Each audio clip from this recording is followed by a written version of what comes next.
Beleza, então, deixa eu mostrar de novo aqui o que a gente estava fazendo semana passada, né? Só para relembrar rapidinho.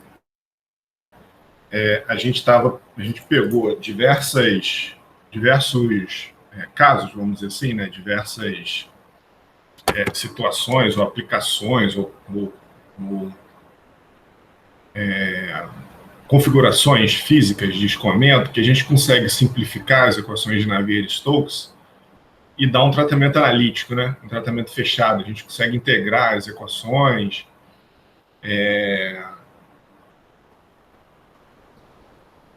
a gente consegue, e aplicando as condições de contorno, chegar numa solução fechada ou analítica, né?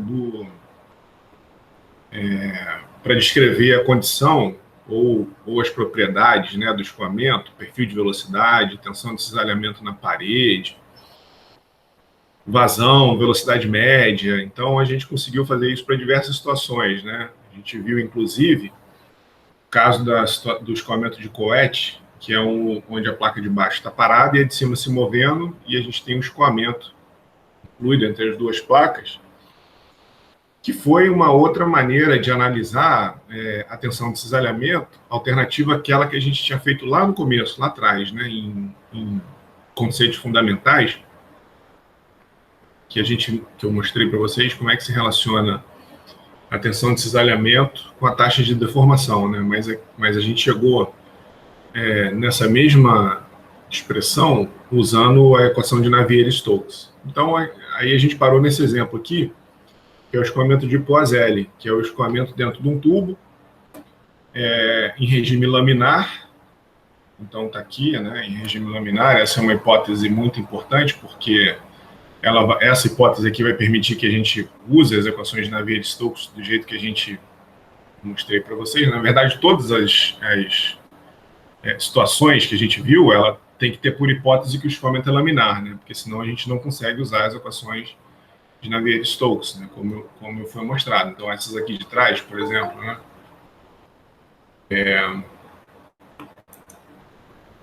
Então, a gente tem aqui, por exemplo, esse foi o caso, né?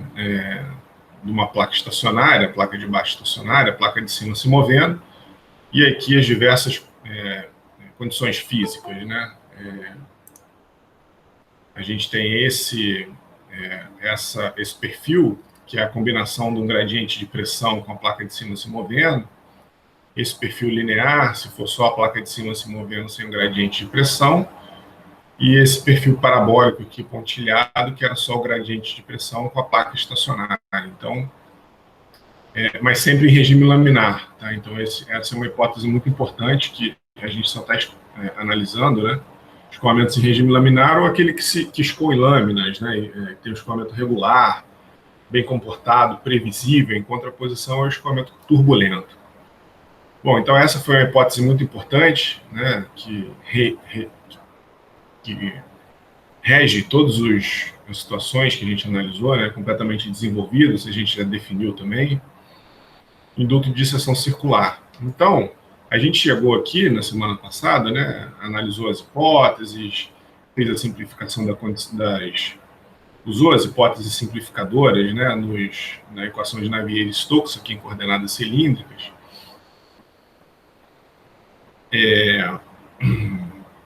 Foi fazendo aquele passo a passo lá para ajudar na solução das equações, né? E aí, aplicando as condições de contorno, a gente chegou nessa expressão aqui, ó. Cadê? Aqui. Nessa expressão aqui, para o perfil de velocidade. Tá? Então, essa equação aqui, parabólica, né? Então, Rzão é o raio do tubo, aqui é o Rzão, né? E o Rzinho é o eixo R apontando para fora, né? A gente colocou o R aqui na linha de centro do tubo, normalmente se faz, né? E o R é o eixo aqui, em coordenadas cilíndricas, né? Aí o dp dx, gradiente de pressão, 1 sobre 4μ, μ é a viscosidade, né? Tá? Então, esse é o perfil de velocidade que descreve essa expressão aqui, ó. Tá? Essa expressão é descrito em um escoamento laminar, né, por essa relação aqui. Tá? Então, ela é parabólica, né? Certo? Então, aí a velocidade máxima, né? Ele pediu para determinar diversas quantidades, a velocidade máxima na linha de centro do tubo aqui, né? A vazão, as mesmas quantidades que a gente analisou para os outros, para as outras considerações físicas, né? Para as outras condições físicas anteriores, né? Vazão, aqui considerando o gradiente de pressão linear caindo, né? Maior na esquerda do que na direita, assumindo que o escoamento está indo aqui da esquerda para a direita, né? A gente fica com uma relação muito importante, isso vai voltar mais para frente também, né? Entre vazão, queda de pressão, a propriedade geométrica do tubo, né? D e L, e a propriedade física do escoamento, viscosidade. Tá? Beleza? Então, aqui a gente tem uma expressão para vazão em função da variação de pressão, né? Então, a vazão em função da variação de pressão para um escoamento laminar completamente desenvolvido. Então, aqui são as hipóteses, né? Aqui, ó. Hipótese 1 aqui, ó, escoamento laminar. Hipótese 2, completamente desenvolvido. Um tubo horizontal, né? Não está inclinado, em regime permanente, para um fluido newtoniano. Tá? Então, são todas as hipóteses onde essa expressão aqui vale, onde essa relação vale para o cálculo da vazão. Ou para relacionar vazão com variação de pressão, né? Então, isso aqui tem uma certa pressão P1 e mais para frente uma certa pressão P2. Tá? Então, para um fluido que tem viscosidade, todos os fluidos têm viscosidade, né? A gente tem como relacionar o ΔP com as propriedades físicas do tubo e a viscosidade, né? As propriedades geométricas do tubo. Professor. Fala, Emerson, diga aí. Mas, tipo assim, essa vazão, ela não depende da velocidade, não? Nessa fórmula aí? Não aparece? Sim. Nada, não? Você pode escrever aqui V sobre A igual a π, ΔP, R a quarta. Ah, tá. Tá? Ela entra, entendi, dentro da vazão. Tá. Igual a A também vai. Então, você pode também relacionar a velocidade exatamente dentro da vazão. Então, área, certo? ΔP, R a quarta, sobre 8. Opa! Ih, olha só. Besteira aqui, vocês nem perceberam, hein? Onde está o erro aqui? ΔP, né? É V vezes A, não é sobre A. É V vezes A. Bem que eu estava achando estranho aqui. Então, A vai ali para baixo. Aqui em cima, né? Então, ali, ó, fica πr2. Deixa eu tirar o A ali já. Vai ficar R2 opa, 4 ali, né? Se for o diâmetro sobre, certo? Diâmetro sobre 2 ao quadrado, né? R2 vezes π, certo? Então, esse cara aqui vai embora.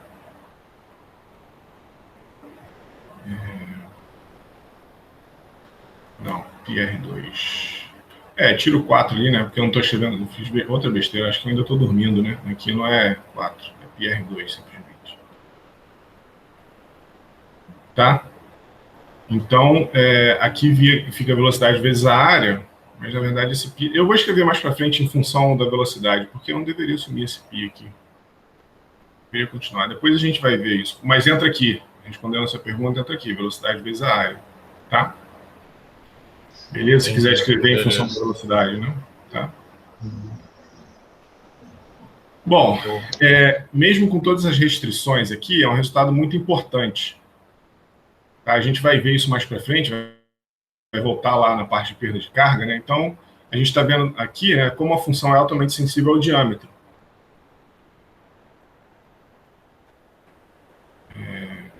Aqui está escrito em função do diâmetro, né, na verdade.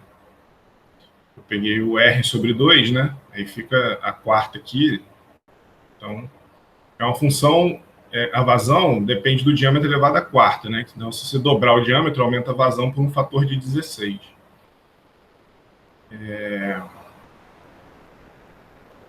E aqui eu estou trabalhando na velocidade média, né? Na verdade, aqui, ó, o que eu estou mostrando aqui?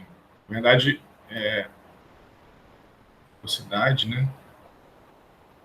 Vazão sobre a área. Então, eu peguei a expressão da vazão que era essa daqui, ó, essa relação aqui, né? Antes de substituir o ΔP sobre L e dividir aqui pela área, tá? E R2. Então tá aqui, ó, na verdade o que eu estava tentando descrever aqui tá certo aqui, ó.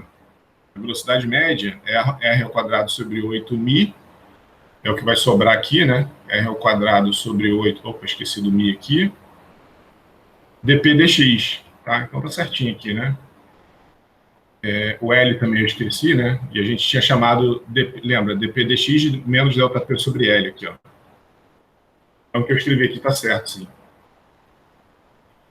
Que é um delta, né? Então ΔP sobre L, R ao quadrado sobre 8μ, que é exatamente o que foi obtido aqui, ó. R ao quadrado sobre 8μ, dp dx, que é o menos ΔP sobre L, né? Tá? Beleza? Então isso daqui estava certo, sim.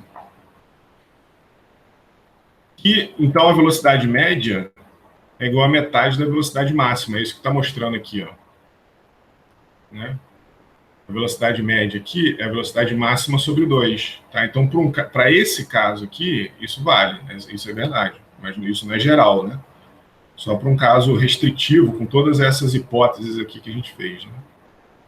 Então, a velocidade média vai ser metade da velocidade máxima. Lembra? A velocidade máxima a gente calculou aqui, ó. Sobre 4μ, dp dx vezes r ao quadrado, né? Tá? Então, aqui, ó. Certo? Então, é metade da velocidade máxima. E, na verdade, a aula passada a gente terminou aqui, né? A gente estava calculando a tensão de cisalhamento, μ deu dr, certo? Aí o deu dr é só derivar, né? A velocidade, o perfil de velocidade, esse perfil de velocidade com relação a r, que deu essa expressão aqui. Tá? Então, a gente tem que o tal, né? Tensão de cisalhamento no plano R na direção x é igual a R sobre 2 dp dx, tá? Bom, então como o perfil de velocidade não é uniforme, lembra? A gente fez essa análise diversas vezes, né? Então a tensão de cisalhamento varia em R. A gente fez vários casos, até inclusive o escoamento de coete, com a placa de baixo parada e a de cima se movendo. A gente analisou diversas situações. Alguns, o perfil de velocidade era linear. E aí a tensão de cisalhamento, se o perfil de velocidade é linear, o du dy, naquele caso, né, era constante, então a tensão de cisalhamento também era constante. Aqui ela varia em R, porque o perfil de velocidade não é linear, ele é parabólico, tá? Então por isso que ele depende do R aqui, certo?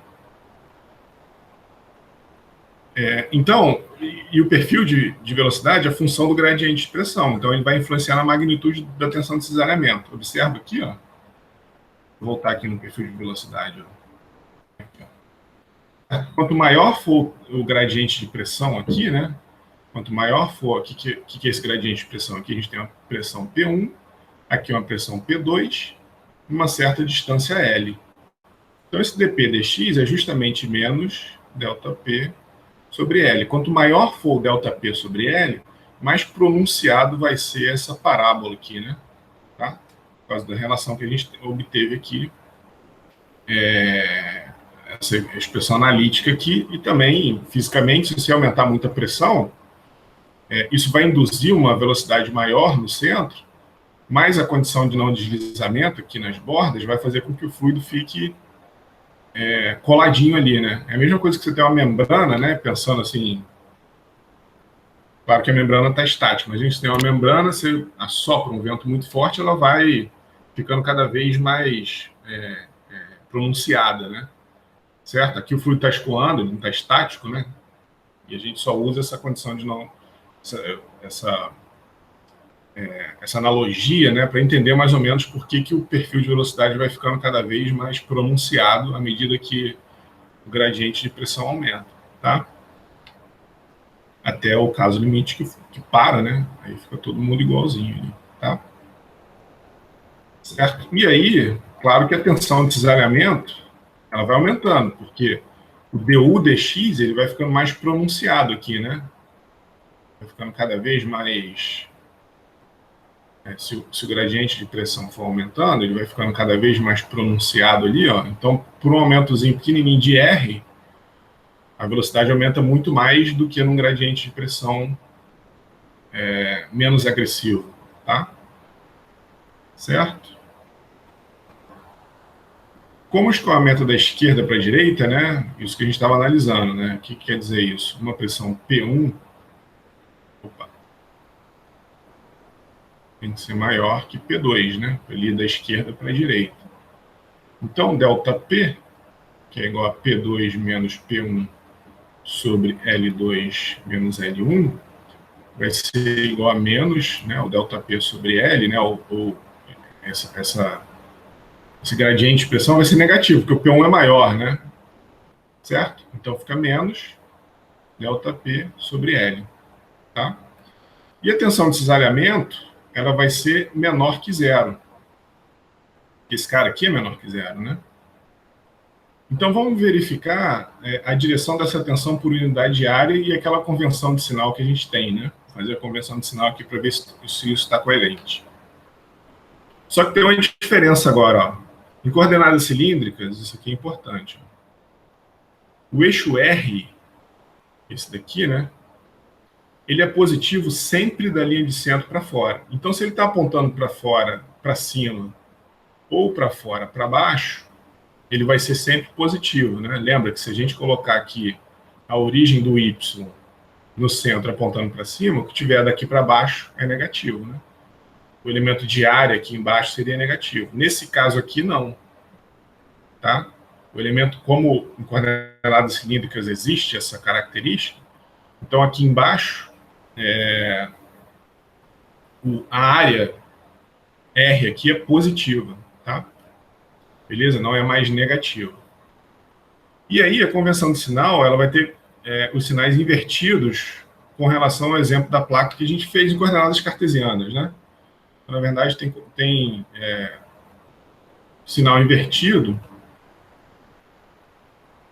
com relação a um problema que a gente faz em coordenadas cartesianas. Então, é o que está aqui.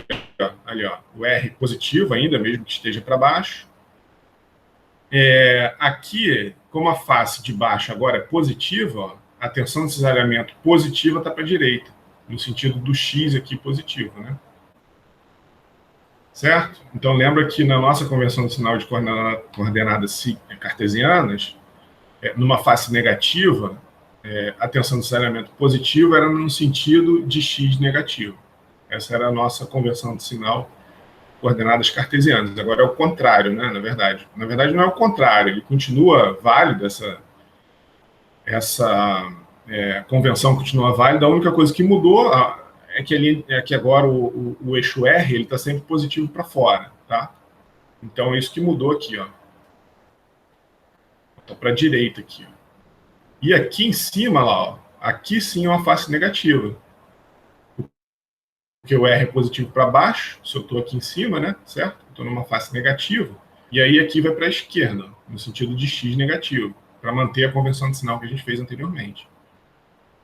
Tá? Beleza? Então, nessa face da esquerda aqui, no sentido de X negativo.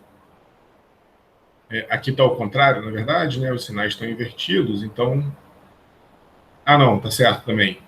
Não, desculpa, tá certo. Então, para a esquerda, X negativo, para cima, tensão de cisalhamento negativa, né? Para manter a nossa convenção de sinal, e aqui é a mesma coisa. Tá? Para a direita, X positivo, para baixo, R positivo. Tá? Beleza? Então, a convenção de sinal aqui que a gente tinha feito, né? Face positiva, tem que apontar na direção positiva, face negativa, tem que apontar na direção negativa para que a tensão de cisalhamento seja positiva, né? Certo? Só que olha só, no escoamento da esquerda para a direita, né, a tensão de cisalhamento é menor que zero, olha só, tá? Porque a gente tinha visto aqui, ó, o dp dx ele cai, né? Certo? A pressão vai diminuindo. Beleza? Bom, então, a componente da tensão de cisalhamento no fluido, lembra que sempre que a gente faz essas tensões aqui, são as tensões agindo no fluido, tá? Certo? Então, a componente da tensão de cisalhamento agindo no fluido deve apontar na direção oposta da figura. Então, ó, o tal Rx aqui, ele vai ser negativo, ele vai ser menor que zero, porque dP, delta L, né, é menor do que zero, porque o escoamento está indo da esquerda para a direita, né? Você tem uma pressão aqui em empurrando o escoamento para a direita, certo? E aí isso faz com que o delta P sobre delta L seja menor do que zero, tá? Então, a gente bota um menos ali, menos delta P sobre L, né? Tá? E isso é coerente. O que isso quer dizer? O elemento fluido, né, e todo fluido, na verdade, que está aqui adjacente à parede, ele é sujeito a uma tensão de salhamento por área unitária, no sentido de X negativo, retardando o escoamento. Então, o escoamento, ele sente uma tensão contrária, né, para a esquerda à medida que ele tenta se mover para a direita. Tá? É claro, se você tirar a pressão que está fazendo ele mover para a direita, ele vai parar. Né? Então, a tensão de cisalhamento ela é contrária, ela é indesejada para a gente. Né? Quanto maior, pior. A gente quer justamente minimizar para ter, por exemplo, menos energia para fazer o fluido escoar. A gente quer minimizar a tensão de cisalhamento e, no fim das contas, né, isso pode ser traduzido numa força. Se a gente pegar essa tensão de cisalhamento e multiplicar por toda a área, né, pelo 2πr vezes o L, né, vezes o comprimento da tubulação. Você sabe a força total, né, em Newton, eventualmente, né, se tiver no SI, a força que está sendo exercida no fluido contrário à vontade do fluido de ir para a direita, essa força que age para a esquerda. Tá? É o que a gente viu, né? A tensão de cisalhamento na face R positiva é para a direita, só que a gente tem uma tensão negativa, né? Porque o ΔP sobre ΔL é negativo, então vai inverter, né, o sentido dessa setinha aqui, tá? Professor, certo? Opa, fala aí, Emerson. Mas essa setinha aí é em relação ao fluido ou à parede? Aqui, ó, no fluido, aqui, ó. Aqui, ó, até... Tá vendo aqui, ó, no fluido. Tá? Então vai ser pro outro lado, então, né? Isso. Essa daqui é a convenção do sinal para as tensões positivas. Todas as tensões positivas estão sendo indicadas aqui. Como a gente achou que a tensão de cisalhamento no fluido é negativo, essa componente aqui, na verdade, está para a esquerda. E aí o fluido está sendo retardado, ele não está sendo incentivado aí para a direita. À medida que ele está indo para a direita, a tensão de cisalhamento, que é óbvio, né? Você pega a sua mão, você cisalha, aí de cima contra de baixo, o cisalhamento está contrário à sua força para frente. É a mesma coisa aqui. O cisalhamento está contrário, a tensão de cisalhamento, que depende da viscosidade do fluido, né, está contrário ao movimento do fluido. Então, o fluido está indo para a direita, a gente tem uma força, né, uma tensão sendo exercida para a esquerda. Então, essa setinha aqui, na verdade, no fluido, ela deveria estar apontando para a esquerda aqui, ó. Tal Rx. Nesse caso, né? Cada caso você tem que fazer essa análise, tá? Entendi. Tem um tópico aí falando que a força é oposta, a reação é essa força, tentando empurrar para aqui, ó. Aqui embaixo, na parede do tubo, a força é oposta. Então, o fluido, se o tubo não estiver ancorado, o fluido vai empurrar, né? O fluido vai empurrar o tubo para a direita, tá? Beleza? Então, tendendo a empurrar o fluido para a direita. A reação é essa força, exatamente. Tá? Se você não segurar o tubo, ele vai embora junto com o fluido. Tá? Certo? Esse exemplo aqui, bom, então terminamos esse exemplo. Né? Se tiver mais alguma dúvida aí. Uma pergunta? Professor, eu fiquei um pouco na dúvida na hora de você colocar a convenção de sinal ali, mas, tipo assim, se isso não for tão importante na hora do exercício, acho que também nem... Não, é importante pra caramba. Esse daqui que eu tô falando? Quando você começou a colocar isso, falar, né, as tensões positivas... Professor... Fala, Samuel. Então, o vetor da tensão só inverteu porque por causa daquela expressão, correto? Isso. Ok, obrigado. Por causa daquela expressão que rege, nesse caso, a tensão de cisalhamento. Vocês têm que analisar a tensão de cisalhamento, certo? É isso aqui que vocês têm que analisar. A gente fez alguns exemplos aí para trás que isso daqui não dependia, não tinha, né, gradiente de pressão. Se vocês olharem lá no escoamento de Coete, a gente fez a mesma análise sem gradiente de pressão. Tá? Então, vocês têm que analisar esse cara, e no escoamento de Coete, a gente tinha a conversão de sinal, né? E a gente fez isso lá em análise em conceitos fundamentais, lá atrás, no começo do curso, para coordenadas cartesianas. Aqui é coordenadas cilíndricas, tá? Então, o Emerson tinha perguntado aqui, e é importante para caramba essa conversão de sinal, que você pode fazer uma conta na sua vida de engenheiro lá, né? E chegar na conclusão e falar para o teu chefe que o tubo está indo para um lado, quando na verdade ele está indo para o outro, né? Então, essa conversão de sinal é muito importante. Isso é o seguinte: a nossa convenção de sinal lá atrás, lá em conceitos fundamentais, dizia o seguinte: as tensões de cisalhamento positivas, quando você chega num valor numérico positivo, significa que se a gente estiver numa face positiva, o que é a face positiva, né? Por exemplo, essa face aqui, ó, é em x positivo. Então, a normal unitária, tá vendo esse triângulozinho? Vou pegar um azul aqui, ó. A normal unitária nessa face direita aqui, ó, é em x positivo. Ó. A normal unitária está para lá. Por onde que ela está apontando? X maior que zero. Aqui o eixo x aqui. Ó. Então, a tensão de cisalhamento, para ela ter um valor numérico positivo, numa face x positiva, ela tem que estar apontando, ela tem que estar cisalhando perpendicularmente, que aqui no caso é na face R, no sentido de R positivo. Qual é o sentido de R positivo para coordenadas cilíndricas? É sempre do centro para fora. Então, aqui a tensão de cisalhamento está positiva, porque a face X é positiva. Então, a tensão de cisalhamento ela é positiva quando ela tem o mesmo sinal da normal unitária da face que ela está agindo. Aqui ela está agindo na face X maior que zero, então, para a tensão ser positiva, então todas as tensões que estão indicadas aqui são positivas. Essa tensão é positiva porque o R é positivo para baixo, e a normal unitária no X está para a direita. Esse cara aqui está para cima, ó, no lado contrário aqui, ó, ele está para cima porque a normal unitária aqui está em X menor que zero. Para essa tensão de cisalhamento ser positiva, ela tem que apontar em R negativo também. Então, a normal unitária e a tensão de cisalhamento tem que ter o mesmo sinal.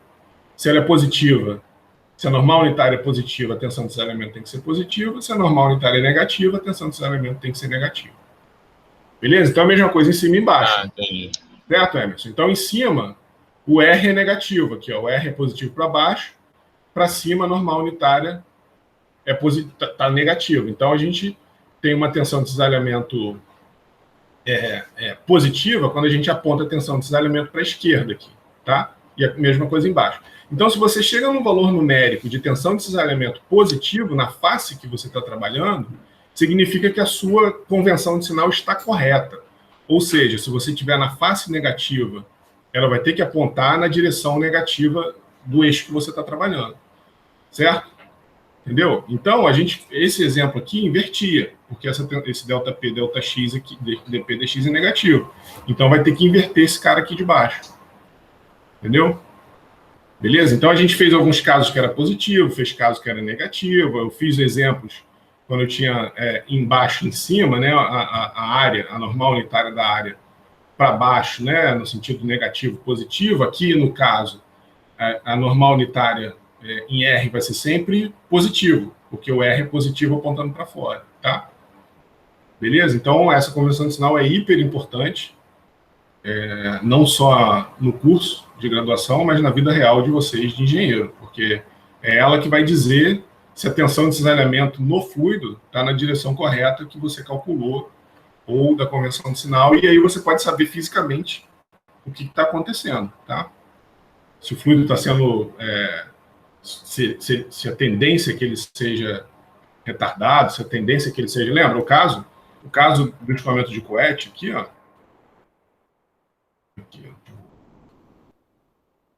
Que a placa de cima ia para a esquerda, que a placa de cima ia para a direita, a tensão de cisalhamento no fluido era positivo. Significava que a gente estava tendendo o movimento da placa tendia a empurrar o fluido para a direita. É o movimento da placa que provoca o movimento do fluido, tá? Certo? E a tensão de cisalhamento aqui embaixo que fazia que não deixava que ele fosse livremente. Se as duas placas estivessem indo para a direita, esse cara aqui também ia fazer, a tendência também era empurrar o fluido para a direita. Como essa placa está parada, a tendência é empurrar o fluido para a esquerda, né? Ou a reação aqui é que o fluido seja retardado, tá? Então, todos os exemplos que eu fiz essa análise de sinal. E aí vocês veem aqui. Cadê? E aí vocês podem dar uma revisada aí, ó, voltando aqui. Deixa eu ver. Tinha feito uma análise de sinal aqui atrás, ó. Aqui. Certo? Então, o caso sem gradiente de pressão, mas é igual, né? Na verdade.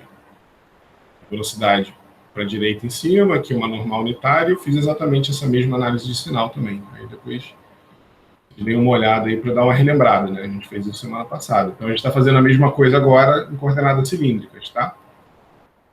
Beleza? Eu fiz agora a mesma coisa em coordenadas cilíndricas. Feito aqui. Nesse caso, aqui, ó.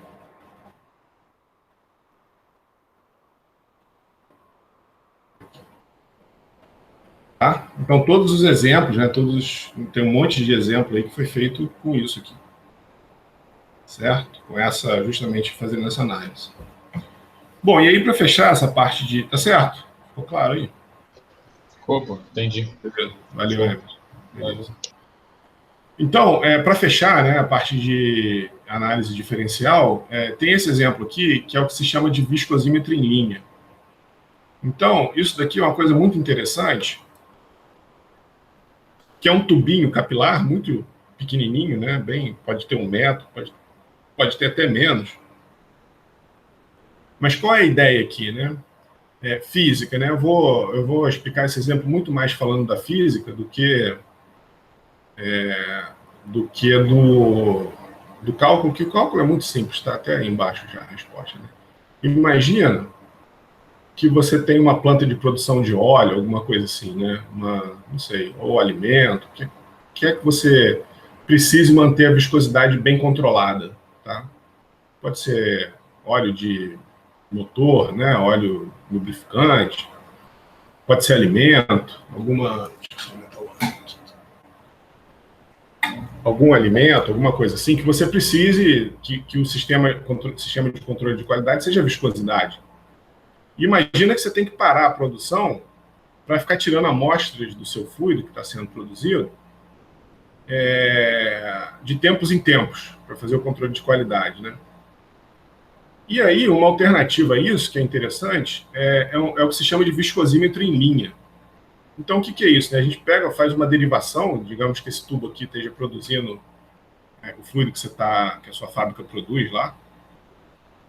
E aí a ideia é pegar uma derivação aqui, ó, fazer o fluido passar por essa derivação, a gente instrumenta a linha, coloca ali um medidor de pressão entre 2 pontos.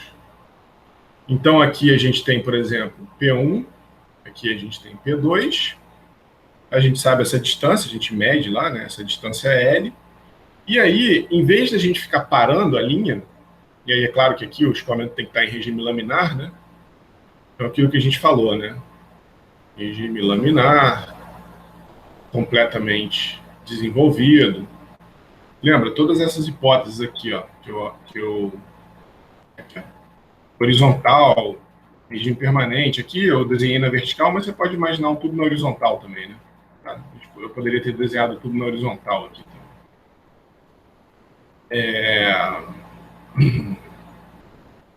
Pro newtoniano, tá? E aí, se for o caso, aí não vale o exemplo da maionese do ketchup, que são fluidos não newtonianos, né? Mas então, vamos ficar com óleo. Vamos ficar com o exemplo do óleo. Então, por exemplo, se for um óleo lubrificante, a gente conseguiria aplicar essa estratégia para não precisar ficar parando a produção. Então, nesse caso, a gente tem uma relação muito bem descrita, né, se o escoamento for laminar, entre a vazão, a queda de pressão, que a gente mediu, a gente foi lá, colocou um medidor de pressão ali entre 2 pontos, sabe a geometria ali, né, a gente que fabricou esse tubo, então a gente sabe o diâmetro e sabe o L aqui, ó. Tá? A gente tanto sabe o diâmetro aqui do tubo, quanto o L. Então, mediu o ΔP, e a gente pode também muito bem medir a vazão, tá? Pode acoplar aqui um medidor de vazão aqui, tá? Para saber quanto de vazão que está passando por aqui, né?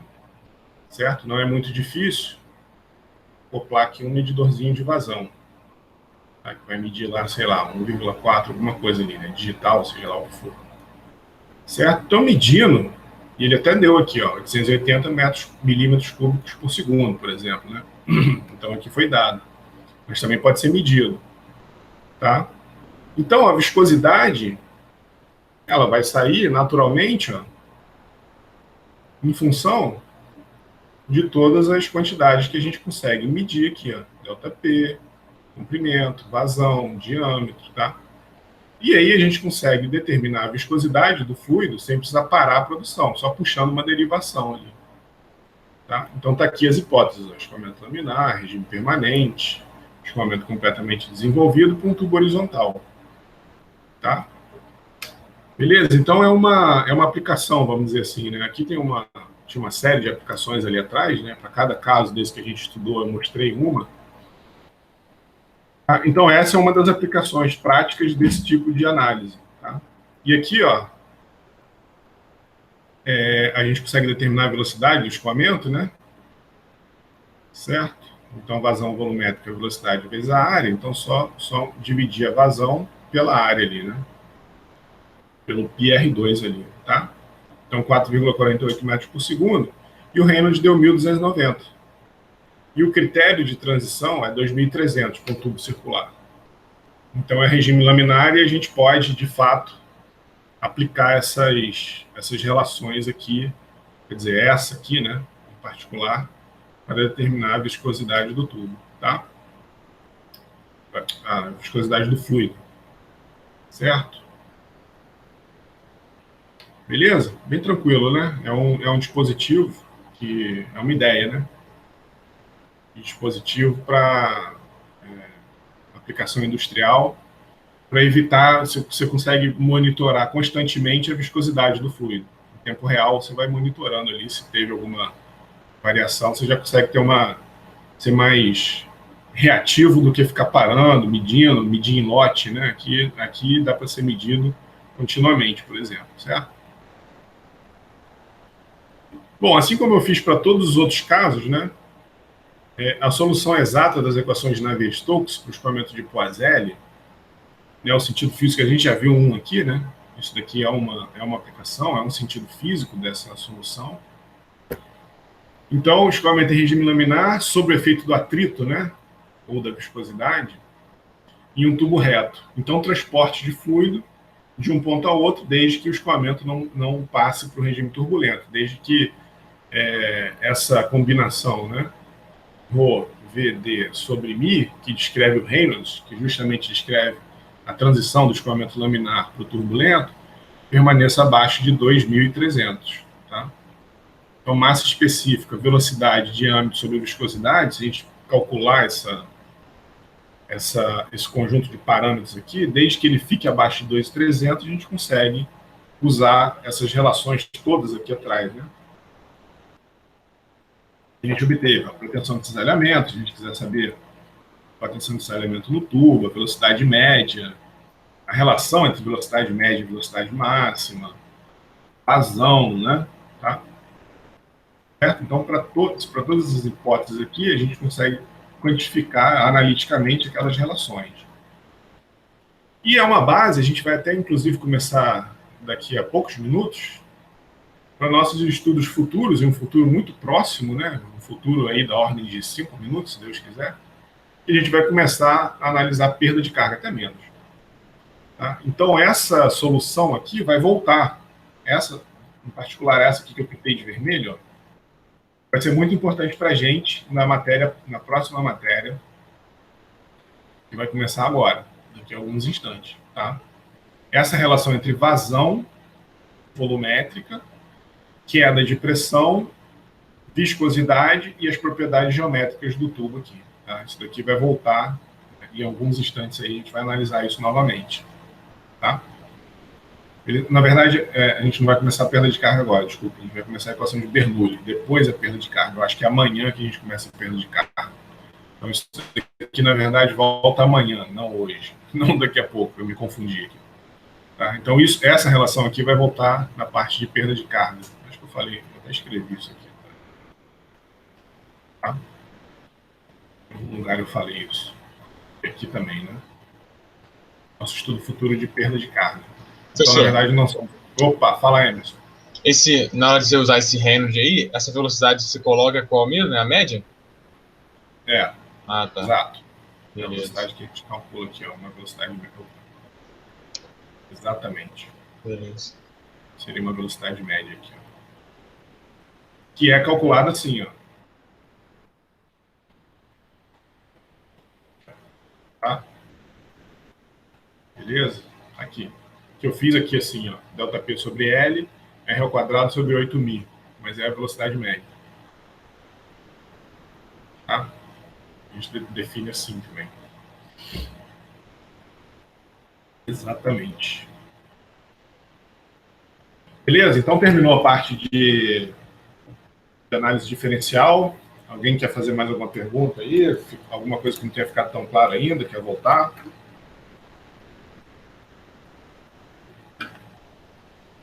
Beleza? Eu tô Então, com uma essa... dúvida aqui, professor. Fala, Emerson.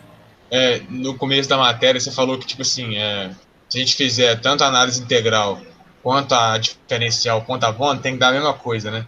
Tem. Aí eu fiquei pensando, tipo assim, como é que seria um exemplo, assim? Não para fazer conta, mas, tipo assim, para dar um exemplo, entendeu? Mas pra gente visualizar isso. Quando a gente entrar na perda de carga, isso vai aparecer. Eu vou aplicar e vocês vão ver, aí eu vou te mostrar lá. A gente vai aplicar o teorema do transporte de Reynolds num tubo horizontal. E a gente, na verdade, se você parar para. Se você olhar aqui, ó. Deixa eu pegar aqui a aula passada, ó. A matéria passada, aqui, forma integral, só para você dar uma olhada nisso que você está perguntando. Na verdade, isso vai voltar lá em perda de carga. Mas o que você está me perguntando é isso aqui, ó. A gente falou de energia aqui. Aqui, primeira lei da termodinâmica, ó.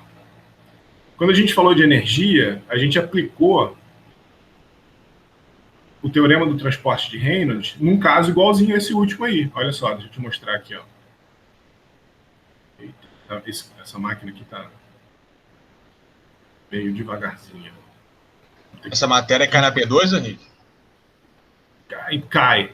Depois, lembra que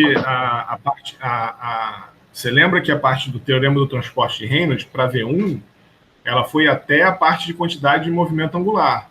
Se você olhar na lista, ela tem lá exatamente a parte da V2. E eu fiz também lá no Classroom, né? Tá separado. Aqui, ó. Deixa eu pegar aqui o Classroom aqui para você ver, ó. Eu fiz lá no Classroom, ó, o que cai na V1 e depois, ó, aqui, ó, a última parte de análise integral que cai na V2. Aqui, ó, a parte de análise integral até a V1 tá aqui, ó, onde a V1 termina, tá vendo? Certo? Que eu mandei dia 8 de março, tá? Aí no dia 16 de março, que foi depois da prova, se eu não me engano, né? Foi a última parte de análise integral que cai na V2. E lá a lista de exercícios tem uma separação, você vai ver lá. Eu botei lá a separação aonde que cai a V1, onde cai a V2, tá? Beleza? Então tá aqui, ó. Isso daqui que você me perguntou é isso aqui, Emerson. A gente aplicou a primeira lei da termodinâmica, ou o teorema do transporte de Reynolds, num tubo, olha só. Deixa eu voltar aqui. Exatamente aqui, ó. Uma tubulação, ó, onde podia ter uma bomba, tá vendo? Agora tira essa bomba aqui e tira qualquer transferência de calor. O teorema do transporte de Reynolds vai ficar sem esse termo e sem esse termo. Tá aqui, ó. Na verdade, a gente não pode tirar esse termo aqui, não, porque lá, quando a gente fez. Então, não pode tirar esse, por quê? Quando a gente fez agora na análise diferencial, a gente considerou a viscosidade. E é justamente esse cara aqui, quando eu falei dessa parte aqui, eu mostrei que essas estrelinhas aqui eram o calor gerado pela viscosidade. Então, aqui, ó, a forma diferencial. Essa solução aqui, e a gente vai fazer isso no futuro, essa solução aqui, onde Q aqui é a vazão, cuidado com a nomenclatura, tá?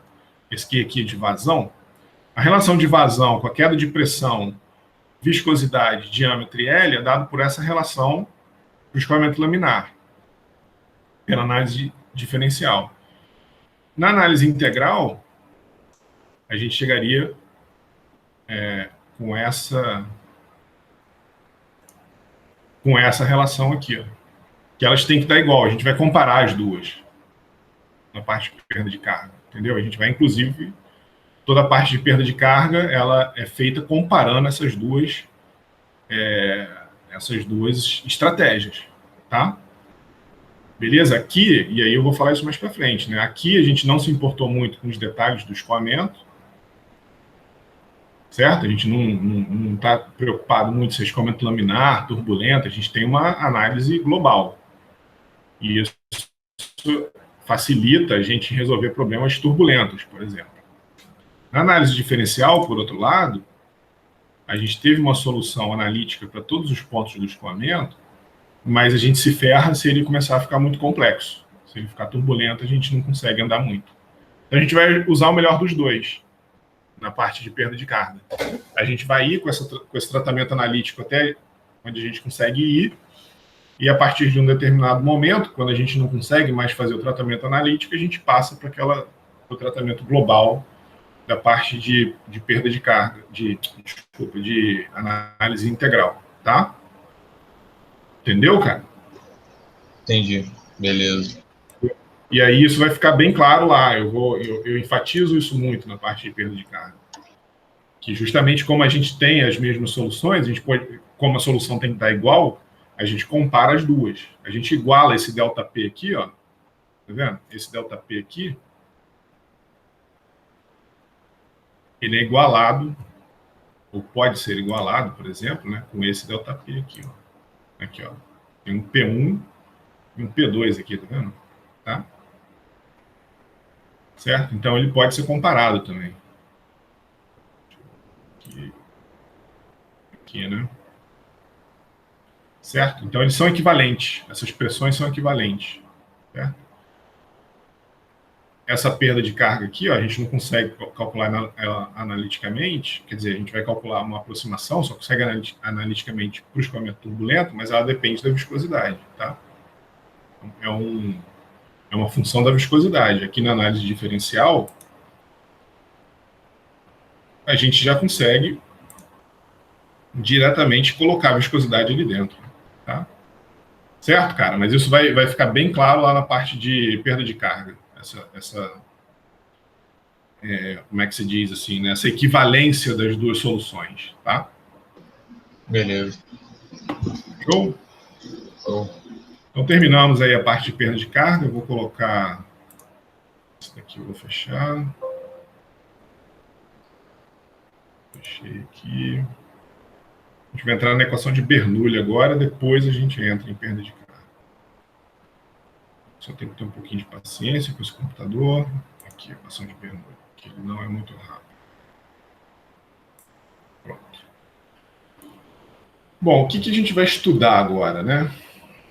A gente viu duas grandes estratégias na análise do campo de escoamento de fluidos, né? Ou no escoamento dos fluidos, que é justamente isso que o Emerson estava perguntando agora, a integral e a diferencial, que elas são totalmente compatíveis uma com a outra, né? A solução de uma tem que ser igual à solução da outra, não tem como não ser, na verdade.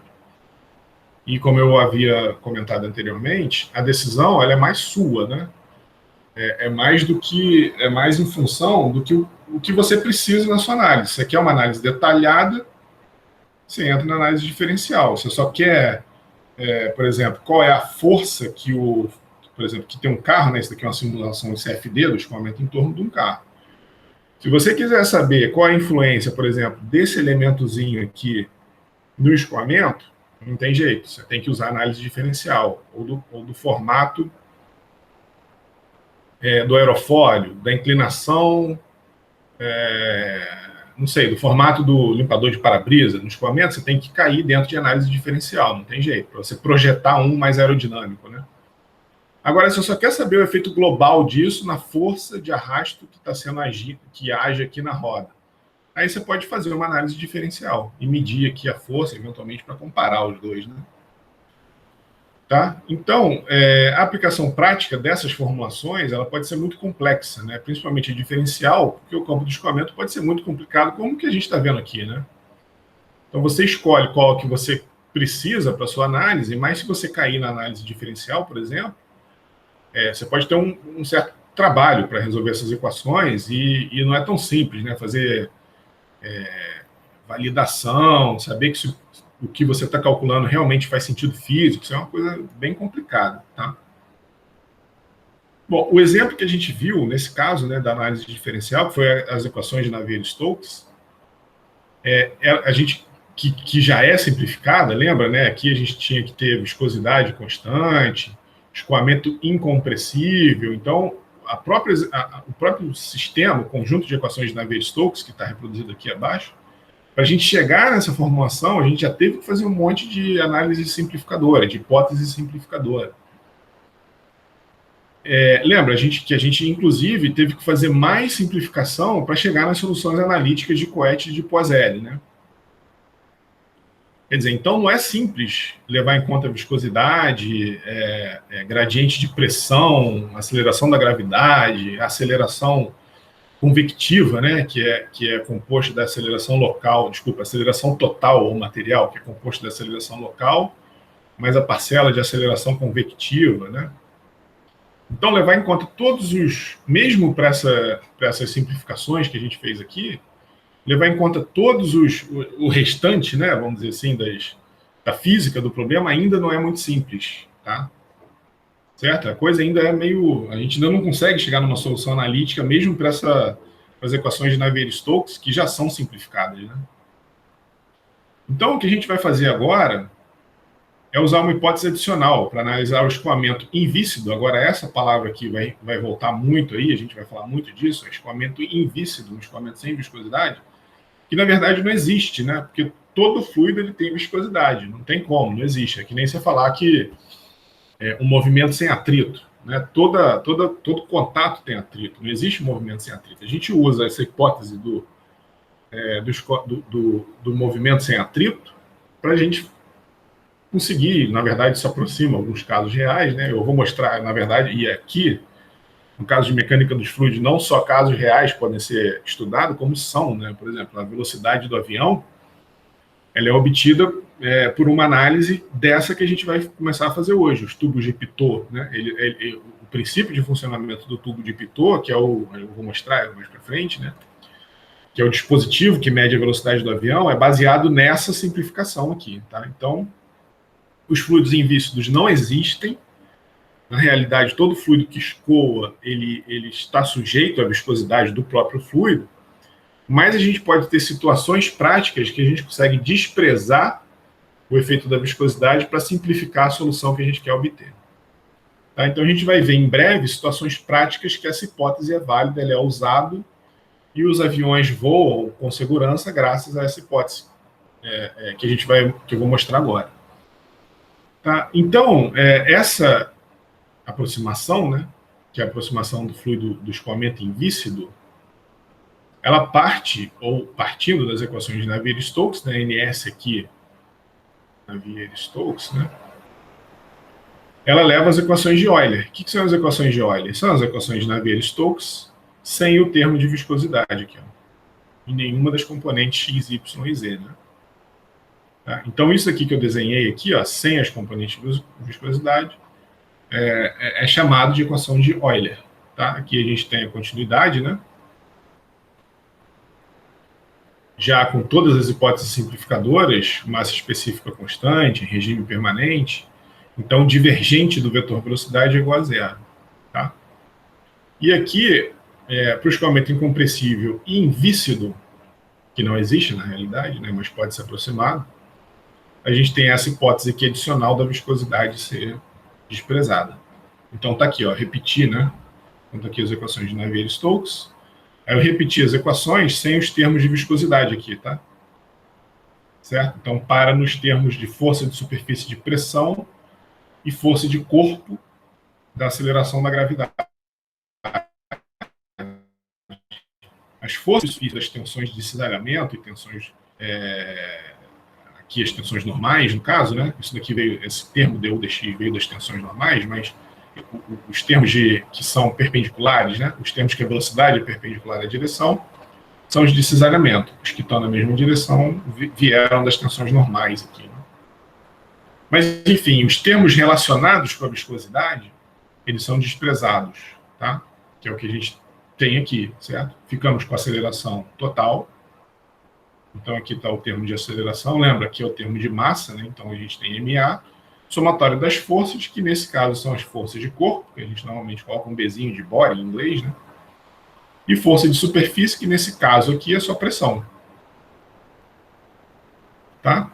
A gente pode escrever na forma vetorial dessa forma aqui, né? Então, Dzão V, Dzão T seria a derivada total da velocidade, ou aceleração material, né? O operador nabla está aqui, né? Então, o operador nabla aplicado na pressão, né? E o ρg aqui, o G vetor, né? ρgx, ρgy, ρgz. Aqui são as componentes x, y, z, e aqui a forma vetorial, tá? Beleza? Então, essa aqui é a equação de Euler na forma vetorial. E aqui são as suas componentes, né? Tá? Certo? Aí só uma consideração física, né? Então, para o escoamento invícido, a mudança da quantidade de movimento linear, o que é a mudança da quantidade de movimento linear? Esse termo aqui, né? Que é justamente a massa vezes a velocidade de uma partícula fluida, é causada pelas forças de corpo, força de pressão, e as forças de superfície, devido ao cisalhamento, são desprezadas, né? Então, a gente só tem esses dois termos de força aqui, ó. Força de corpo, força de superfície, tá? E aí a gente vai usar a continuidade, né, para obter a solução de escoamentos incompressíveis, invícidos, tá? Beleza? Então é mais do mesmo, né? A gente veio fazendo diversos casos para escoamentos de viscosos, agora é até uma coisa mais simplificada, né? Que a gente simplesmente pegar o que a gente fez, mas desprezar a viscosidade. É um termo a menos. A gente vai ver que a equação e a solução fica muito simples, tá? A gente vai, inclusive, escrever de uma forma que a solução é bem simplificada. Aqui só em coordenadas cilíndricas, né? As equações de Navier-Stokes invícida ou equações de Euler em coordenadas cilíndricas são dadas por essas relações aqui de baixo. E a gente vai analisar, então, a validade física dessa hipótese, né? Então, é isso que eu comentei. Na verdade, não existe escoamentos invícidos, mas existem casos onde as tensões viscosas são desprezíveis em face a outras forças, que não seja o caso que você considera a viscosidade igual a zero. Ou seja, você pode continuar considerando que o fluido tem viscosidade, mas tem umas regiões do escoamento, ou umas características, ou uns comportamentos do escoamento, que a viscosidade não desempenha um papel importante. A gente vai ver que casos são esses, né? Então, de forma geral, as tensões viscosas, elas estão presentes quando a gente tem a deformação do fluido, né? Quando a gente tem alguma camada de fluido cisalhando contra outra, certo? Lembra disso quando a gente viu lá os perfis de velocidade lineares, né? Então, a gente tem uma certa... Por exemplo, no tubo, que a gente acabou de ver, né? A gente escreveu lá que o perfil de velocidade era parabólico, tá? Então, para essa velocidade aqui, ó, U de Y1, a gente tem uma certa velocidade U que é diferente de U de Y2. Então, essas camadas de fluido viajando em velocidades diferentes cisalham, né? Tá? Então, isso é para explicar que, de forma geral, o movimento relativo de uma camada sobre a outra que dá origem às tensões de cisalhamento, que é como a gente definiu o fluido, na verdade, né?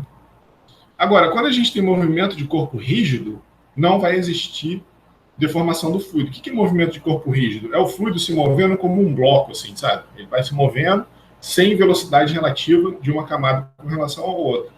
Isso acontece, em particular, quando o fluido está se movendo numa região longe de fronteiras, né? Então, você tem um fluido lá na atmosfera, se movendo... Opa, fala, Samuel. Então, nesse caso, não existe cisalhamento entre as camadas do fluido, é isso que você quer dizer? E... Exatamente. Tá, ok, obrigado, Gil. Tá. Beleza, quando o fluido se move como um bloco, você não tem cisalhamento e aí não vão existir as tensões viscosas. Mesmo se a viscosidade for diferente de zero. Mesmo se você não precisa desconsiderar a viscosidade do fluido. Tudo bem, ele tem viscosidade, mas o fluido está se movendo como um bloco. É o que acontece aqui, ó, antes dessa massa de fluido atingir o carro. Então ele vem se movendo como... você tem um ventilador enorme aqui atrás, né? Então esse ventilador induz o movimento de fluido. Então as camadas aqui no meio, elas estão, eventualmente uma camada aqui, ela pode cisalhar com uma camada de ar que está parada aqui, né? Tá? Mas à medida que a gente está no núcleo do... Opa, desculpa, passei aqui sem querer. À medida que a gente está aqui no núcleo do escoamento, ó, as camadas se movem como um bloco, sem velocidade relativa, e aí as forças viscosas são desprezíveis comparadas com outras forças que agem nas partículas fluidas. Quais são as outras forças? As forças inerciais, por exemplo. O fluido aqui, ó, ele tá mudando de direção, né? Longe aqui da... Cuidado que toda análise invícida é longe do contato com superfície sólida. Então a gente vai ver isso mais para frente, por quê, né? Mas a gente tem uma camada aqui bem pertinho dessa interface aqui com o capô do carro, por exemplo, que ela está sofrendo influência da viscosidade por causa da condição de não deslizamento, né? Então o fluido que adere na parede, ele para, por causa da condição de não deslizamento. Lembra que esse carro aqui está parado e tem um ventilador soprando ar contra ele. Então, a partícula fluida que adere na parede para. Uma partícula fluida um pouquinho acima, adjacente ali, ela cisalha. Uma partícula fluida bem mais longe, ela não vai cisalhar, mas ela vai ter o movimento dela contornado pelo formato do carro. Estou falando aqui de uma partícula lá longe. Então, ela não está cisalhando, mas ela está mudando de direção. Então, ela está acelerando em alguma direção, né? Aqui ela veio puramente com um perfil horizontal, aqui ela tem uma aceleração Y, por exemplo, se a gente tem um eixo XY. Então tem forças inerciais agindo na partícula, né? No momento que ela acelera, a gente tem que ter forças inerciais agindo nela, certo? Então as forças inerciais, por exemplo, elas dominam com relação às forças viscosas nessas regiões onde não existe cisalhamento, tá? Eventualmente pode existir cisalhamento, mas se as forças inerciais dominarem, quem rege isso? Né? O Reynolds. É o ρVd sobre μ. Isso lá em análise diferencial, a gente viu que isso daqui é a relação das forças inerciais para as forças viscosas. Tá? Então, se o termo no denominador for muito grande, o Reynolds é muito baixo, e aí a gente tem o escoamento laminar. Se o termo numerador for muito grande, a gente tem o Reynolds alto e o escoamento turbulento, ou seja, as forças viscosas não são capazes de absorver os movimentos aleatórios ali e o escoamento se torna turbulento. Tá? Beleza? Mas então, o que eu estou falando aqui, na verdade, é que quando o fluido se move como um corpo rígido, sem cisalhamento entre as camadas, a gente pode considerá-lo ou considerar esse movimento de corpo rígido como um movimento invícido, tá? Um movimento sem viscosidade, onde apesar do fluido ter viscosidade, ela não desempenha, as forças viscosas não desempenham um papel importante no escoamento. E aí a gente pode vir aqui e simplesmente, voltando aqui alguns slides, né, desprezar esses termos aqui. Nessas regiões aqui, ó, as equações de Euler são válidas. Nas regiões mais perto aqui, onde a gente tem essa interface, né, onde a gente tem um fluido parado em contato com a superfície e um logo em cima se movendo, então ele está cisalhando, a gente não consegue mais. Tá? Beleza? Então são regiões do escoamento que a gente consegue desprezar a viscosidade. Tá? Mesmo que o fluido tenha uma viscosidade considerável. Só pela característica do movimento relativo entre as camadas de fluido. Basicamente é isso. Tá? Bom, então no estudo das equações de Euler, né, a gente vai descrever o movimento de uma partícula fluida invícida em regime permanente ao longo de uma linha de corrente. A gente vai ver que isso daqui, ó, essa hipótese aqui, vai tornar a aplicação das nossas equações muito simples, assim, uma coisa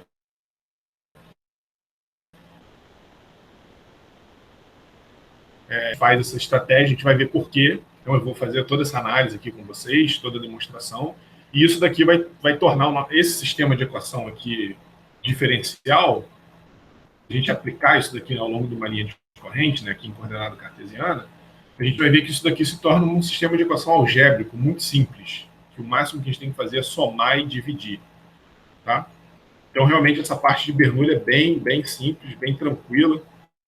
E aqui, só relembrando aqueles conceitos que a gente já viu lá atrás em conceitos fundamentais, né? Linha de corrente, trajetória e linha de emissão. Né? Então, as linhas de corrente, elas são as linhas traçadas tangentes ao vetor, ao escoamento. Tá? Então, a gente tem aqui o escoamento, né, em várias direções, para baixo, sudeste, leste, depois nordeste. E aí, aqui, a gente tem as linhas de corrente, né? Então, sempre tangentes ao vetor velocidade. Então, a gente vai justamente o que a gente quer, e a gente vai ver por quê, né? E aqui é um outro caso, ó. A gente tem aqui uma esfera e as linhas de corrente em torno aqui a gente tem o escoamento traçado pela linha rosa aqui, né? E o vetor velocidade, quer dizer, o vetor velocidade aqui, ó, traçado pelas linhas vermelhas, e a linha de corrente são essas rosinhas aqui, né? Tá? Certo? São sempre tangentes aqui ao vetor velocidade, tá? Tá aqui também, né? Então, se a gente tem aqui o vetor velocidade, as linhas de corrente a gente junta, né? Todos os as tangentes a esse vetor velocidade. Beleza? Então, bem tranquilo, né? Então, a gente vai pegar aqui, ó, uma linha de corrente qualquer, identificar uma normal para fora aqui e um eixo S ao longo da linha de corrente aqui, ó. Esse eixo S está ao longo da linha de corrente e uma normal aqui para fora, né? Para cima aqui, perpendicular à linha de corrente, tá? E o que a gente quer, o que a gente vai fazer, a gente vai ver que isso simplifica muito a nossa vida, é escrever as equações de movimento em termos dessa coordenada S aqui, que é ao longo da linha de corrente, por duas grandes razões. Uma, a gente vai reduzir de 3, né, x, y, z, para duas coordenadas, S e N, tá? Certo? Então, de 3 para duas coordenadas. E a continuidade, ela é válida de forma direta para S, porque lembra, até nesse exemplo aqui, eu enfatizei isso lá atrás, a massa não cruza as linhas de corrente. Olha só, aqui está a linha de emissão, né? E aqui a trajetória. Então, a linha de emissão são todas as partículas que saíram de um determinado ponto. Lembra? A gente tem até uns videozinhos aí, conceitos fundamentais, para vocês verem disso. Então, você tem esse ponto aqui, que está emitindo uma fumaça, por exemplo. Então, à medida que a fumaça está para baixo, né, à medida que a gente tem o escoamento para sul aqui, né, na direção sul, as linhas de corrente estão indicando aqui para baixo. Depois, se a gente mudar, né, se a gente eventualmente mudar para sudeste, o que a gente vai ver é justamente isso daqui, ó. Essas partículas que já tinham saído no momento anterior, elas são empurradas para sudeste aqui, né? Elas estariam aqui embaixo, se eventualmente o escoamento continuasse para sul, né? Esse conjunto aqui, vou desenhar de azul aqui, ó, eles estariam aqui, ó. Certo? Essa linha, se o escoamento continuasse com esse comportamento, ela estaria aqui embaixo. Como ele foi para sudeste, ela foi deslocada, né, vamos dizer assim, na mesma direção do escoamento aqui, né? Mas um novo conjunto de partículas saíram aqui, ó, nesse tempo aqui, tá? Então, esse novo conjunto saiu nessa direção aqui. À medida que o escoamento foi mudado para leste, esse conjunto de partículas aqui foi empurrado para leste, esse daqui também, e um novo conjunto de partículas partiu para leste também. Só que o que eu quero mostrar aqui, ó? Que a massa, ela cruza tanto as linhas de corrente, tá vendo aqui, ó? A gente tem massa cruzando as linhas de corrente aqui, tem massa cruzando as linhas de corrente aqui, ó, tanto nas linhas de corrente quanto na trajetória. Tá? Então aqui, ó. Essa aí é a emissão, né, não? Aqui é a trajetória, aqui é a emissão e aqui é linha de corrente. Eu estou chamando isso aqui de corrente, né? Certo? Desculpa aí, galera. Falei besteira. Aqui, isso aí. Obrigado, Emerson. Aqui é linha de emissão. Você tem razão. Aqui é emissão. Essa daqui que é linha de corrente. Eu me confundi aqui, tá? Tudo que eu estava falando aqui, que eu estava falando corrente, leia-se emissão. E aqui trajetória.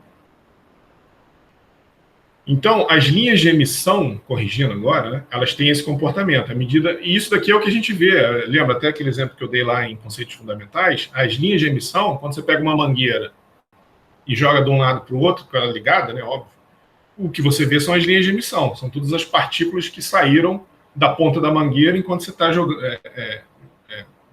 chacoalhando ela de um lado para o outro, tá? Beleza? O que você vê são as linhas de emissão ali, que é justamente isso daqui.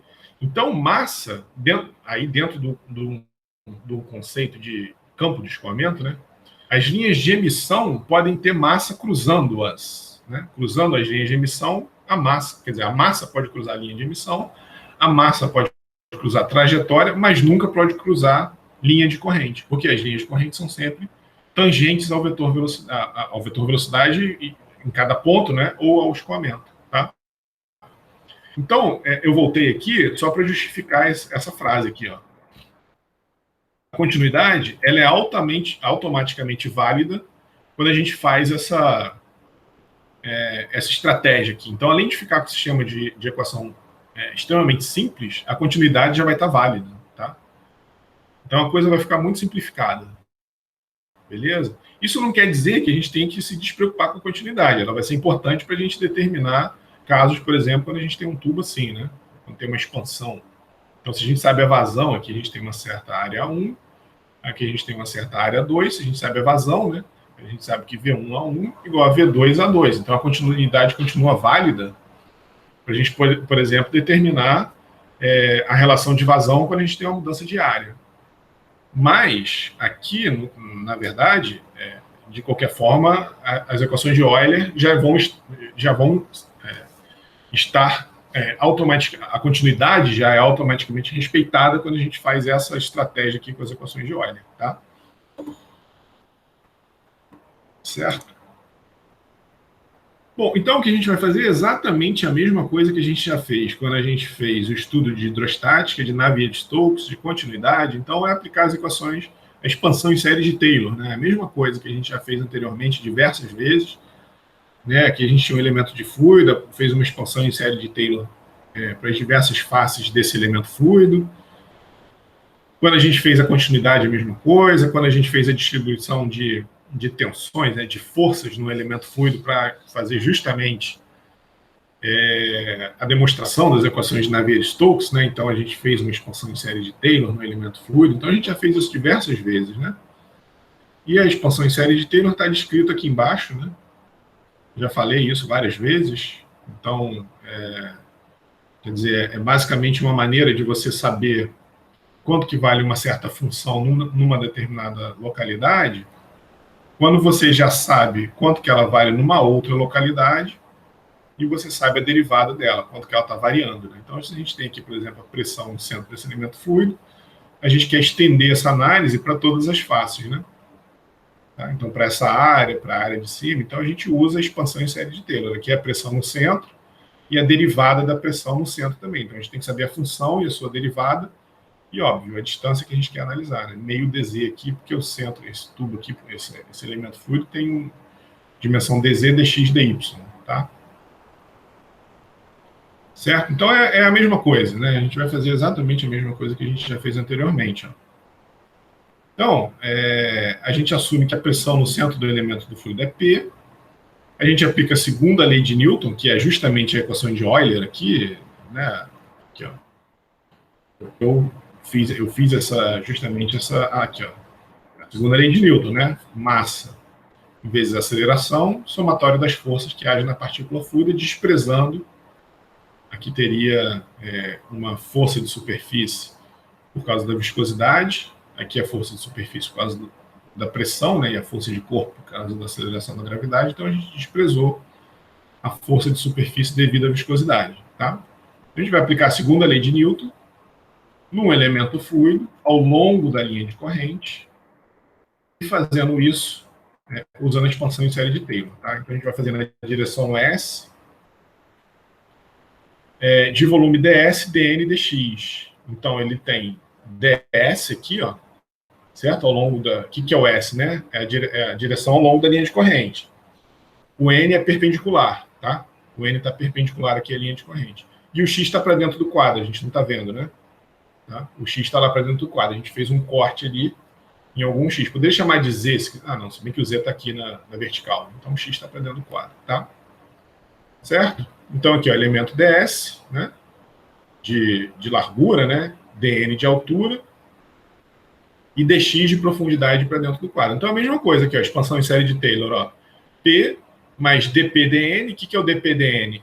É como que a pressão está variando aqui, ó, certo? Nesse dn sobre 2 aqui, ó. Então, o que a gente tem aqui, ó? A pressão nessa face aqui, n sobre 2, positiva, né? Porque a pressão que tinha aqui, mais o tanto que andou, vezes a variação, tá? Beleza? Bem intuitivo isso daqui, né? Vezes a área aqui, ó, ds, dx, né? dx para dentro, tá? Então, dx e o ds. Então, aqui a gente tem uma força que está agindo nesse elemento aqui, tá? Mesma, certo? É bem tranquilo, assim, não tem muita... Sempre para dentro, lembra que a gente sempre assume que as forças sempre agem para dentro do elemento fluido, né? Tá? Beleza, então tá, enfim, expansão em série de Taylor aqui para cada uma das faces. Então, isso daqui sai uma força, né? Porque aqui tem uma área e aqui uma pressão, tá? Então, aqui é simplesmente a pressão nessa superfície vezes essa área aqui. Tá? Então, ou a pressão nessa superfície aqui, né? Tá? E a mesma coisa para todos os elementos aqui do nosso cubinho, do nosso elemento diferencial. Aqui do lado direito, do lado de baixo, tá? Desprezamos viscosidade e tensão de cerramento. Lembra, quando a gente fez, até voltando aqui, ó, quando a gente fez Navier-Stokes, a gente tinha aqui, ó, além das tensões normais, ó, que agora a gente está chamando só de pressão, né? Essas tensões normais agora são só termos de pressão. A gente tinha também, ó, os termos de cisalhamento aqui, ó. Observe que como a gente desprezou a viscosidade, a gente não está se preocupando mais com o cisalhamento, tá? Professor. Beleza? Então, ó, o beta é o ângulo. Opa, fala, Samuel. Você pode montar um slide para mim, por favor?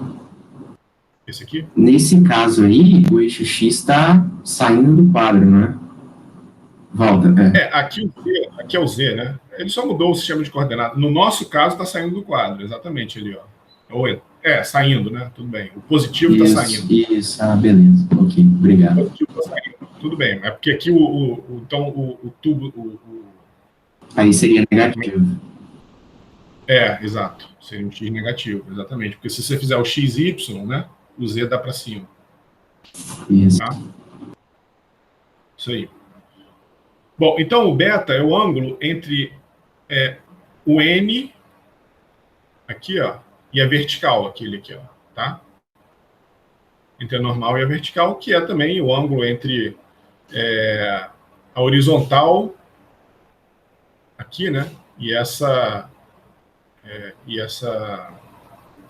ângulo beta aqui vai ser o mesmo, né? Certo? Entre a horizontal e a direção que nosso elemento está curvado ali, né? Tá?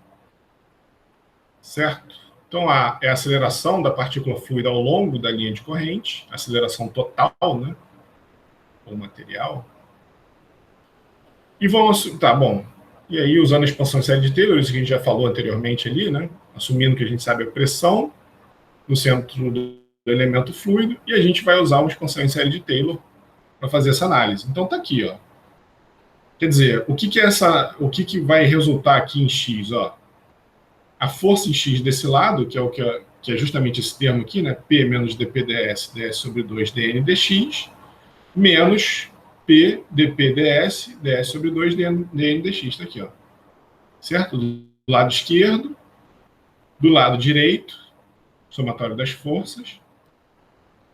Aqui a projeção da aceleração da gravidade em X, né? Porque como isso é um exemplo geral aqui, ó, a gente vai ter uma componente aqui ao longo do beta, do G, né? O G aqui ao longo do N, e um G ao longo do X, ou do S, né? Um GS aqui, tá vendo aqui, ó? Tá? Então tem aqui, ó, o ρg seno beta, ds dn dx, que é o volume. Então aqui é o nosso famoso mg, né?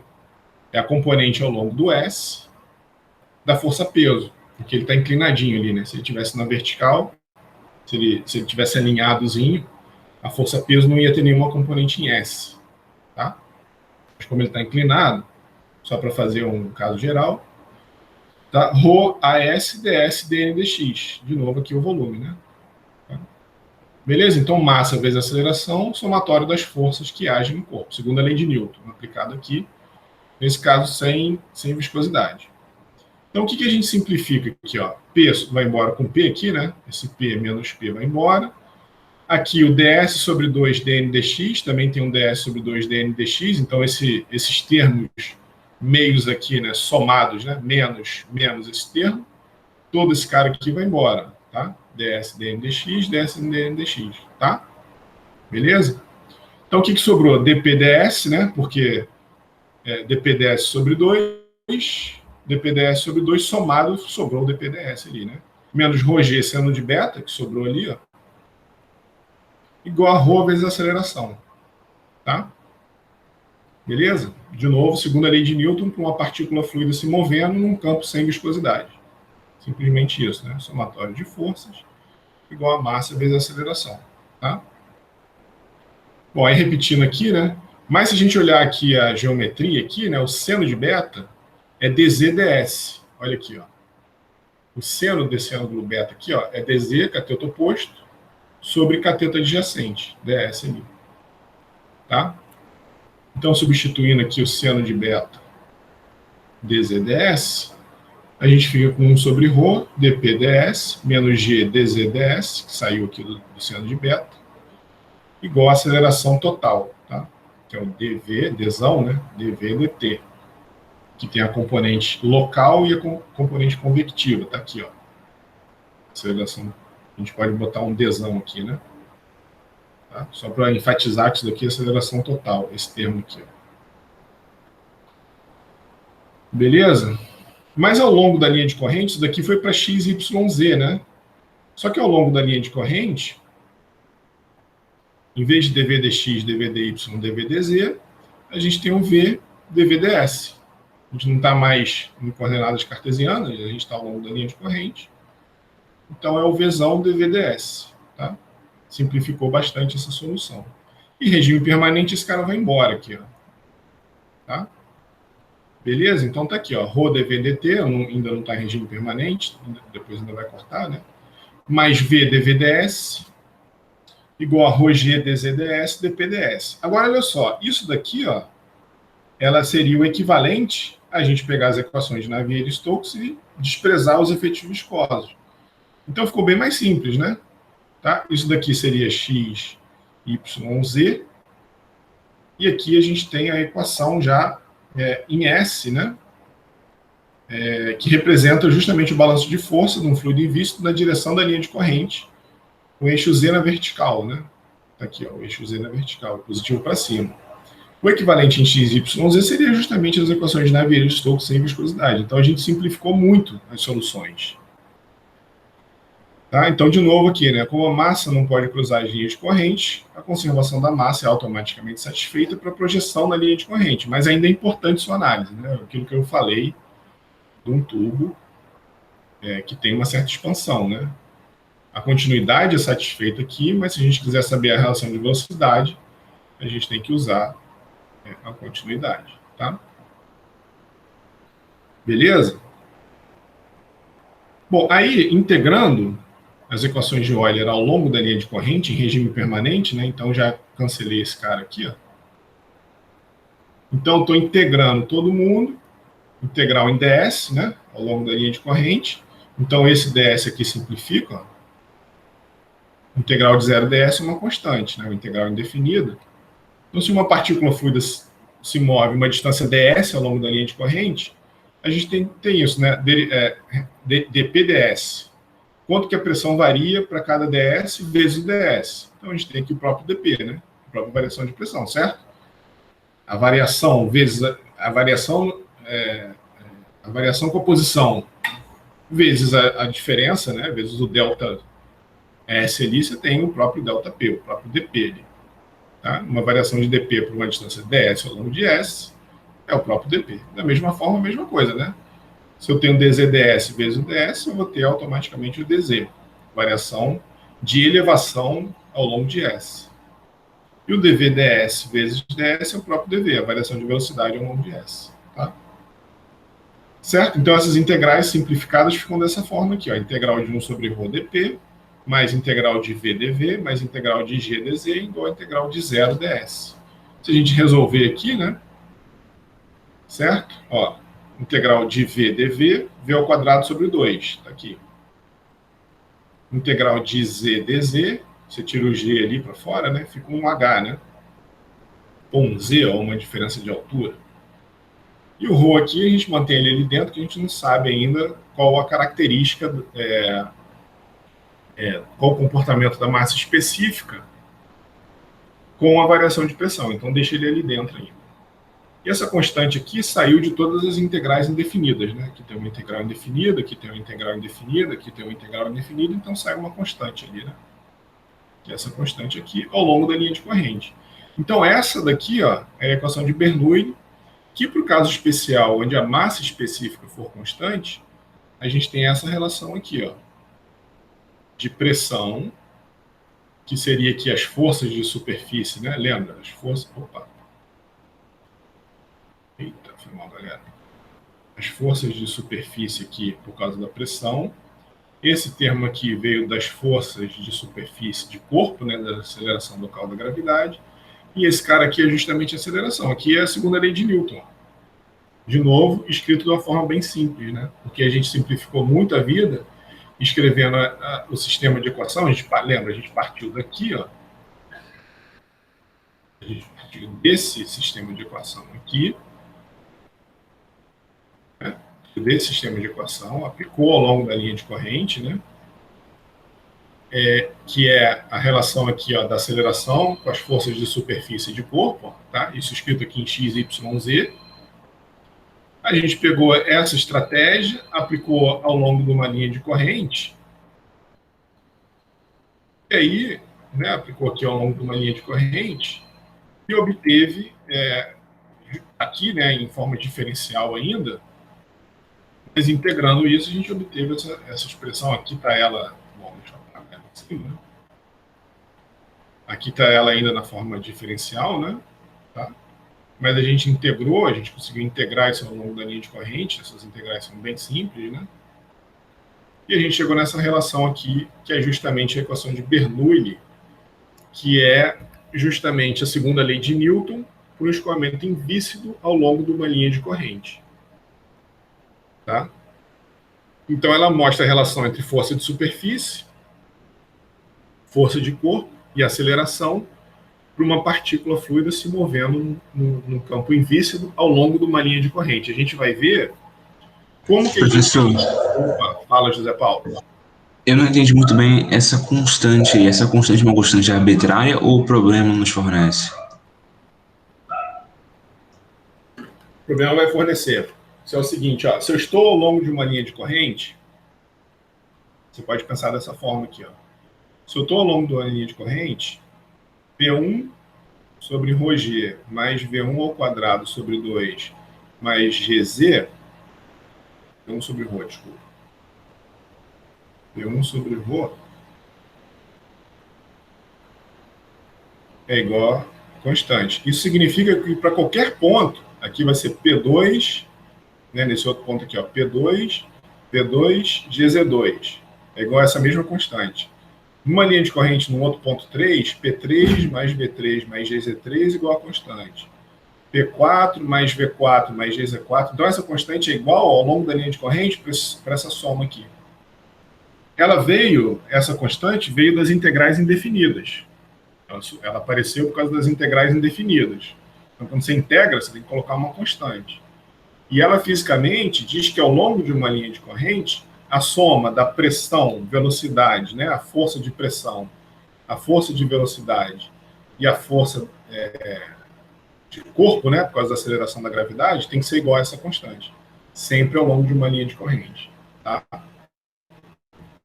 Então, fisicamente, eu estou dizendo isso. Se eu somar pressão, velocidade, né, força de pressão, aceleração e força de corpo, tem que ser a mesma constante para todos os pontos ao longo da linha de corrente. Professor, Beleza? e aí essa aceleração a gente calcula no slide anterior, né? Nos 2 slides anteriores, não é isso? Não, a aceleração é a velocidade, na verdade, cara. É a velocidade no ponto 1 e a velocidade no ponto 2. Se for igual, não tem aceleração. É a diferença de velocidade. Entendeu? A gente vai resolver exemplos aqui que isso vai ficar claro. Aqui, ó. Foi, A professor, aceleração. agora. Entendeu? A aceleração como é regime permanente, esse termo aqui vai embora. O termo de aceleração, ele só existe por causa da variação de velocidade ao longo da linha de corrente. É a famosa aceleração convectiva. Lembra lá que a gente tinha aqui, ó, quando a gente fez a cinemática da partícula, a gente analisou que uma partícula ela pode acelerar não só por causa da variação da velocidade no tempo, mas por causa dela passar de uma região do escoamento que está numa velocidade diferente da outra. E é isso que a gente está calculando. Então, se a velocidade no escoamento, olha só, se você, é porque isso daqui é um pouquinho mais complicado, porque a gente não estuda escoamento externo, mas quando a gente tem um escoamento em torno de uma esfera, à medida que ele dá a volta aqui, ele acelera. Ele passa por um ponto de estagnação, tem uma certa velocidade, o escoamento vem com uma certa velocidade. Quando ele encontra aqui o ponto de estagnação, ele para, né? E aí as linhas de corrente em volta aqui, ó, na hora que ele dá a volta, ele acelera. E uma linha de corrente que está um pouquinho acima aqui, acelera um pouquinho menos. Até um momento que a linha de corrente não sente muito a presença da esfera. Então, a velocidade aqui é uma, V1, a velocidade aqui vai ser outra, V2. Então, essa aceleração é só por causa das linhas de corrente, quando, por exemplo, elas contornam uma superfície sólida. Deixa eu voltar aqui, ó. Quando a gente começou a análise integral, deixa eu te mostrar uma coisa aqui, ó. Análise diferencial, desculpa. Olha só esse campo de escoamento aqui, como é que ele acelerava, ó. Talvez você se lembre disso aqui, José Paulo, ó. A gente calculou isso aqui, ó. Foram 2 exemplos, um de velocidade aqui, ó. Esse aqui que a gente calculou esse campo de velocidade, ó, ele era em regime permanente, ó. Mas observa como a velocidade era baixinha aqui nesse ponto de estagnação e mais alta à medida que ele saía para a periferia. E, inclusive, a gente fez uma complementação desse exemplo, que era que a gente calculava a aceleração aqui, ó. Inclusive o campo de aceleração aqui. Ó, esse aqui era o complemento daquele ali, ó. O escoamento está em regime permanente. Mas ele tem regiões... Isso daqui, lembra que a gente até fez uma analogia física disso daqui, como um escoamento entrando numa tubulação. Então, ele tem regiões que a velocidade é baixa e regiões que a velocidade é alta, mesmo estando em regime permanente, por causa do comportamento do escoamento. E esse daqui, ó, é o campo de aceleração em regime permanente. Beleza, Zé Paulo? Então, ele não precisa ser transiente, né? Simplesmente a gente pegar a velocidade, a gente pegar uma linha de corrente aqui, pegar a velocidade aqui e a velocidade aqui, a gente tem aceleração, a gente tem a diferença de velocidade, tá? Ao longo de uma linha de corrente, entendeu? Era essa a dúvida? Será que ele caiu? Foi, professor, obrigado. Realmente ficou bem mais claro agora. Obrigado mesmo. Ficou? Obrigado aí. Certo, galera? Então, é justamente a variação de velocidade ao longo da linha de corrente, porque... Eita, mal sumiu. Porque o fluido ele pode experimentar variações de velocidade em função do comportamento do escoamento no campo de velocidade. Tá? Não é por causa do transiente aqui, no caso, porque a gente está considerando o escoamento em regime permanente, esse cara aqui foi embora. Tá? Eita, desculpa, esse cara aqui foi embora. Certo? Então a coisa fica bem simples aqui, ó. Então, diferença de pressão entre 2 pontos da linha de corrente, diferença de velocidade entre 2 pontos da linha de corrente e diferença de altura, né? A diferença de energia potencial aqui gravitacional, né? Certo? Você tem a linha de corrente mudando consideravelmente de altura, a gente vai ter uma variação no Z aqui, né? Não no G, né? A gente considera o G constante, mas tem uma variação no Z, tá? Isso é uma constante ao longo de toda a linha de corrente. Beleza? 9h40, acho que a gente até andou um pouquinho muito aí, além da nossa pausa Então, alguma pergunta, alguma questão aí que tenha ficado mais nebulosa? Basicamente isso, é um somatório, é a segunda lei de Newton, um escoamento sem viscosidade. Tá? Fisicamente, né, é isso que a gente está analisando aqui. A gente conseguiu simplificar muito porque a gente escreveu ao longo de uma linha de corrente. Certo? A gente vai fazer exemplo, exercício, um monte de coisa. Tem lista de exercício aí que isso vai solidificar aí, né, na cabeça de vocês. Mas, basicamente, a gente chegou aqui nessa expressão pela aplicação da segunda lei de Newton ao longo de uma linha de corrente para um escoamento sem viscosidade. Tá? Alguma pergunta, por enquanto, aí? Alguma outra pergunta, né? Beleza? Então, vou deixar no slide seguinte aqui e a gente faz uma pausinha aí de 10 minutos. Vou parar a gravação aqui.